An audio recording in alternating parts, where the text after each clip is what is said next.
Hello and welcome to more adventures in automation. This week I want to get started with building out my lab environment. If you recall, I've got a demo network of about 600 virtual and physical network devices. The plan is to use IP Fabric as an inventory source of truth for that network so I can build out some automated network operations and management stuff. As I record this, we're just about entering the second half of 2020. The product roadmap is worked out for the next year or so, with a major release cycle of about every quarter. Minor releases coming 4 to 6 weeks within those major releases. The current version of IP Fabric is 3.5.4, but my intention is to install IP Fabric using VirtualBox on my Ubuntu machine with the image for version 3.5.1. I'm going to apply my demo license and then go through the upgrade process to bring it up to the most recent version. Once the platform's up, I'll carry out a discovery of the network. More on that later. If you enjoy the content, don't forget to like, comment and subscribe to the YouTube channel. But for now, enough of the talking. Let's dive in. So before we start, let's just take a quick view of what it is that we're trying to achieve. Okay, so in a data center somewhere, we have the demo lab environment, and that has, as we've said already, between 5 and 600 of these devices hanging off here. All types of devices, all types of vendors, but basically all connected together and ready to be discovered. And that's connected through a firewall to the internet, which is also connected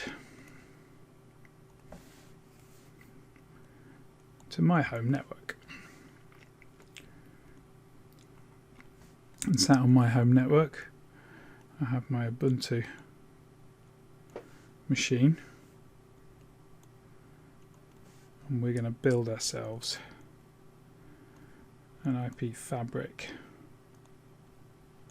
virtual machine to sit behind that Ubuntu box. So that's the physical connectivity. Obviously this isn't just going to work, because how does my IP Fabric VM manage to connect back to the demo lab? The key part of that is, of course, we're going to have a tunnel, and that tunnel will go from the Ubuntu box back to the firewall like so, which provides that connectivity through, and that then will allow the IP Fabric virtual machine, when it comes up, to be able to talk back all the way across to the demo lab and to these devices at the other end to do the discovery and to retrieve all the information we need. Right, first things first then. So I've downloaded the OVA file, as you can see, from the IP Fabric website, and I've got my demo license key. I'll include the links on how to get those in the notes on the video, so just have a read down there. Okay. You'll be glad to know, though, that you don't have to speak to a sales rep to be able to get those, so you can spin them up in your lab without any interaction with salespeople if you feel that way inclined. All good. So I'm using VirtualBox here, so I'm going to create this VM into there so I can tear it down again later, and in order to do that, it's really simple. From here I just right click on this guy, open with VirtualBox, and then I can import that OVA directly into VirtualBox, and as you can see, it starts going through the process of building the disk images and so on from the OVA. Okay, so as you can see, the new machine now appears in VirtualBox Manager, and I need to power this guy up. So I'll just click on Start here. Just going to kill that message.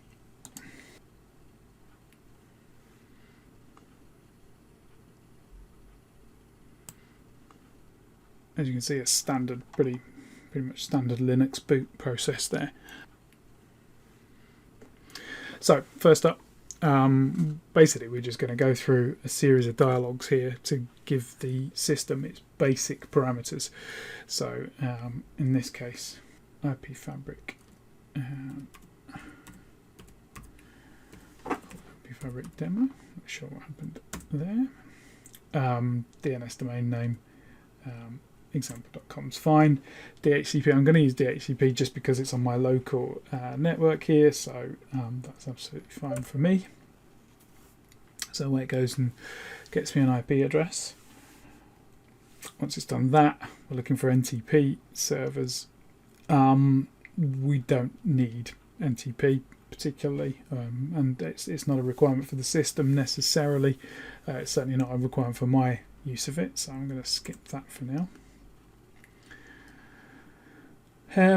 Obviously I'm in time zone data, so I'm in Europe, but I'm not in Prague, London time zone, and I have a direct connection to the internet.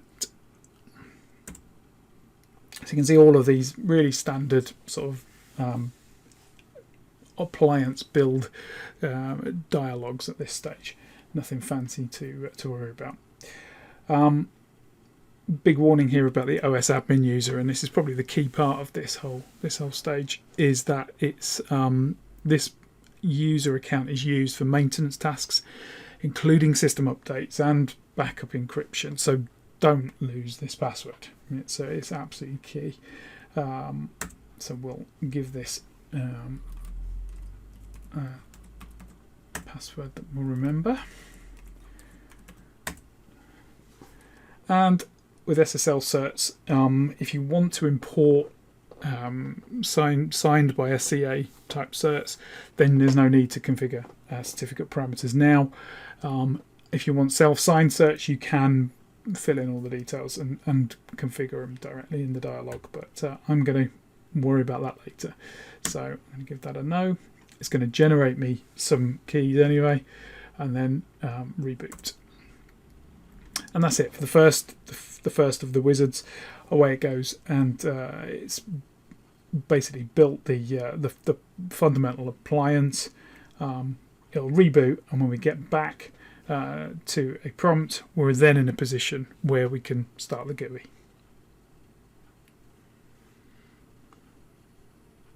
Right, we can see now it's completed, the box is rebooted, and we've been given here an IP address. We've got gateway DNS entry there, which is picked up from DHCP, so we're all good.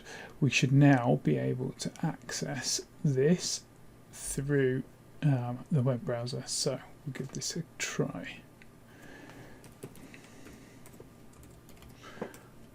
Two, 6, 8, 1, 1, 7, 4.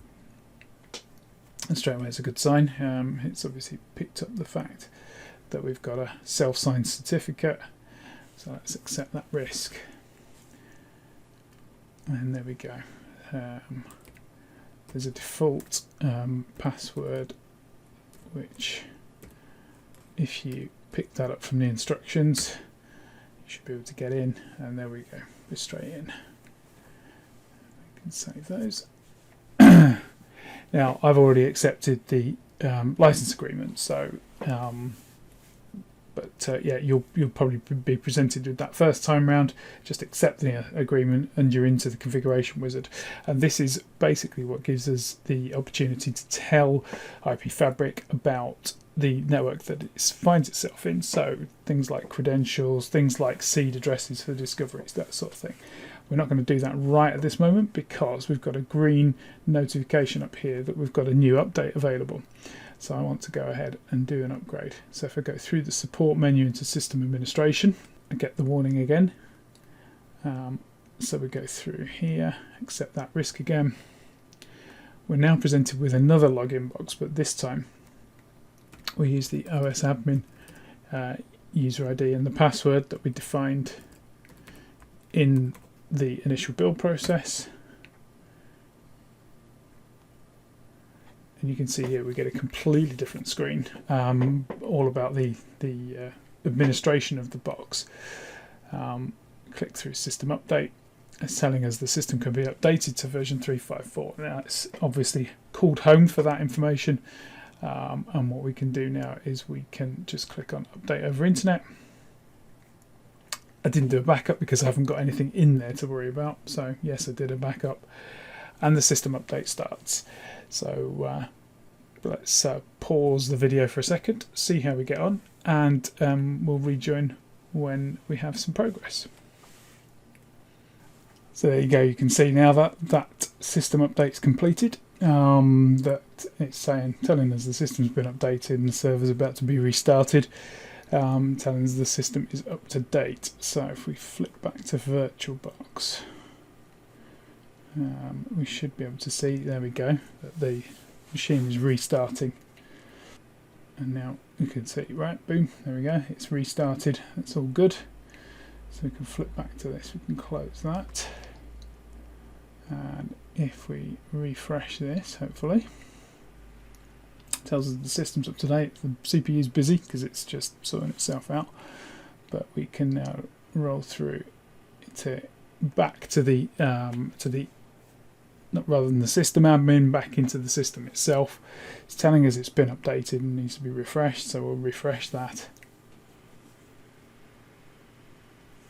And now we can see that our version is running 3.5.4. CPU is still warm, so it's still just coming down, but it's put us straight back into the configuration wizard, ready to put in the details for the discovery. Well, first step is to add in some username and passwords. So we've got all kinds of different devices and different username and password combinations. So I'm just going to put a few in here just to... Okay, so once we've got some username and password combinations in there, move on to stage 2. Stage 2 is the list of stored enabled passwords. So obviously these are the passwords that we use if we've not got the privilege rights when we first log in. So again, I'll put some of these in.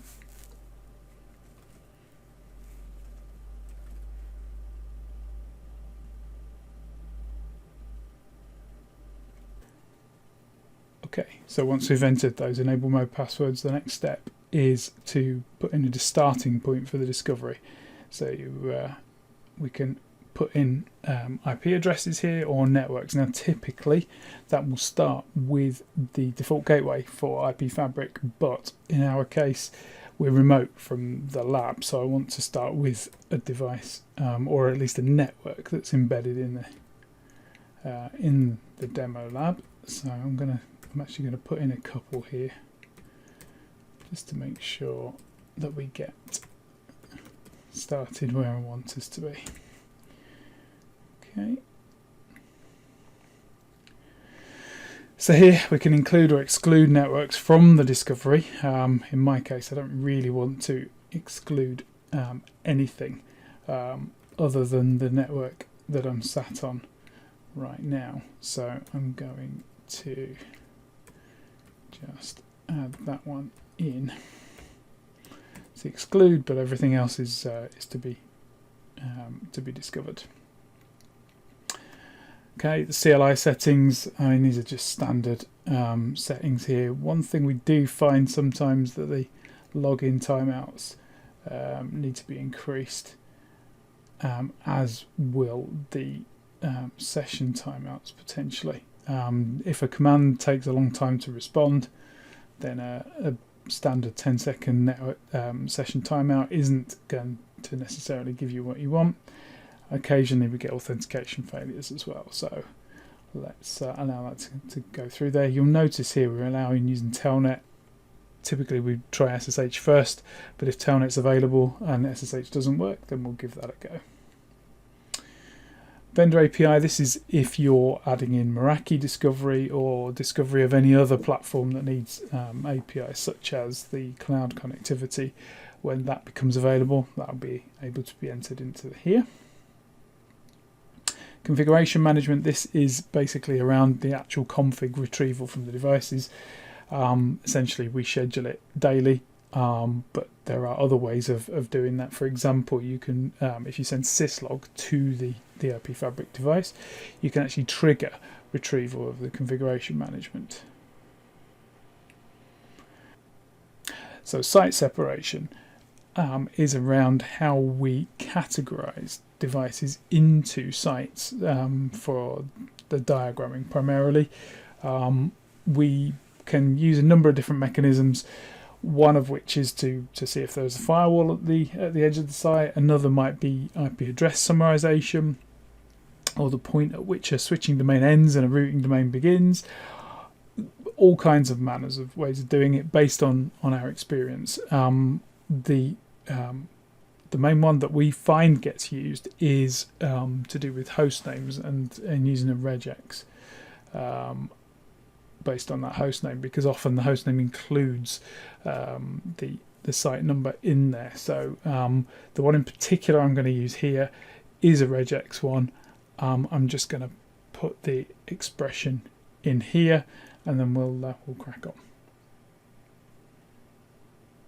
So the next step is to schedule a system backup. Well, in our case, we don't have a backup platform, so I'm not going to do that, but we can push that out to an FTP server or to the local hard disk. We can have a scheduled maintenance window, which is just a job that's there just in order to make sure that the system's healthy. We can just do background checks there, and then once all of that's done, we're ready to go with the discovery. And essentially we just click this button and away we go.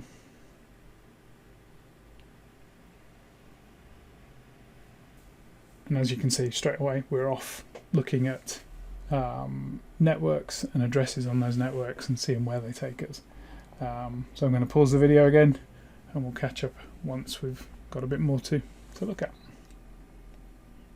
Okay, as you can see, the snapshot is now finished. I had a bit of a problem because I hadn't started the VPN tunnel from myself back into the demo lab, so I need to restart that. Once I've done that, you can see the discovery there has done its thing. We've pulled 519 devices, taking about 18 minutes, and you can see all the devices listed down here in the inventory. There's a bit more detail in here, along with part numbers, OS versions, interfaces up and down, that sort of thing, hosts that are connected to those. You can see we've got all of this information in here, and all at fingertips. So you decide you want to run a change in site 38 and look for router interfaces that are currently down.